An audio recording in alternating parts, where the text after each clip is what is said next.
stuck in mud. Balaho mga ma'am and sir. This is the life of a farmer here in the rice field. Sometimes mga ma'am and sir, mga guys, mga ka-farmers dyan, hindi tayo maka-escape sa mga problemang dadaanan ng isang operator dito bilang isang farmer. Andyan oh, kita nyo guys oh, nabalaho yung ating harvester. Di talaga natin maiwasan guys, ganyan ang buhay dito sa palayan. This is the life of a farmer. Look at that. Sige, push, tistingi. Tirahi.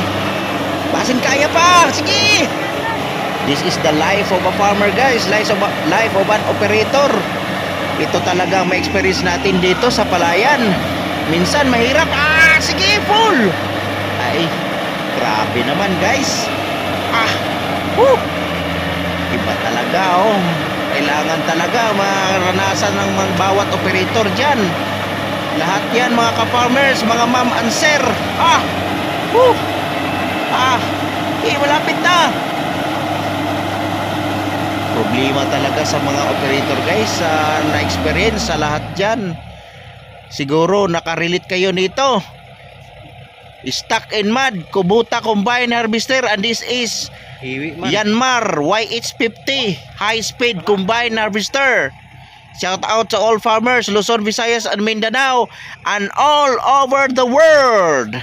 Magandang araw po sa inyong lahat. Thank you for watching this small channel guys. Ayan. Troubleshooting guys oh. Detach the blade of this harvester. Balaho talaga guys oh. Tingnan nyo oh. Di na talaga kaya. Good luck to you all.